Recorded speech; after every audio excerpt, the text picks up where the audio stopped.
There's the left hook. Oh, the right hand! Down goes Paul! Everyone's saying that Jake Paul finally got exposed, but that's not what's actually happening here. My name is Brandon Sprout, and I break down the neuroscience in elite performance. People have been waiting for this moment, waiting for him to lose so they can say, see, he's not a real boxer.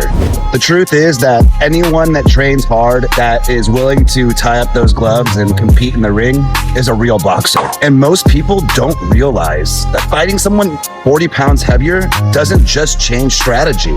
It changes how the brain perceives threat. What actually happened here to Jake Paul is a nervous system recalibration under perceived threat. Yes, AJ is bigger, longer, and more experienced. That matters because when the brain recognizes a gap in size, power, consequence, it doesn't just process strategy. What happens is it adjusts to risk tolerance. And that's when everything shifts. See, Jake didn't forget how to fight. His system just simply adjusted objective from creating offense to avoiding damage, and from automatic execution to conscious risk management. And you can see this all in real time. Less commitment, he's dropping his hands, more movement without intention, more clinching than combinations. And most elite athletes will say this is not a skill issue always. Nope. What is actually happening is prefrontal interference, which is overriding his automatic patterns. Because when the stakes feel high enough, the brain prioritizes survival over performance. But here's what most people don't realize.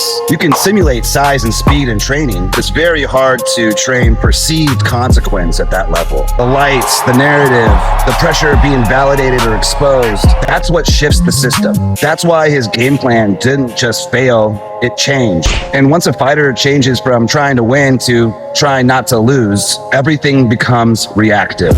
When your energy drains faster, timing gets disrupted, shots lose precision, and for some, you get a broken jaw. It's not being a fake. It's the system protecting itself under threat. This is why some fighters don't just train skill. There are ways of conditioning the nervous system so the moment doesn't create interference and execution just stays automatic. And at that level, skill might win moments, but conditioning wins outcomes.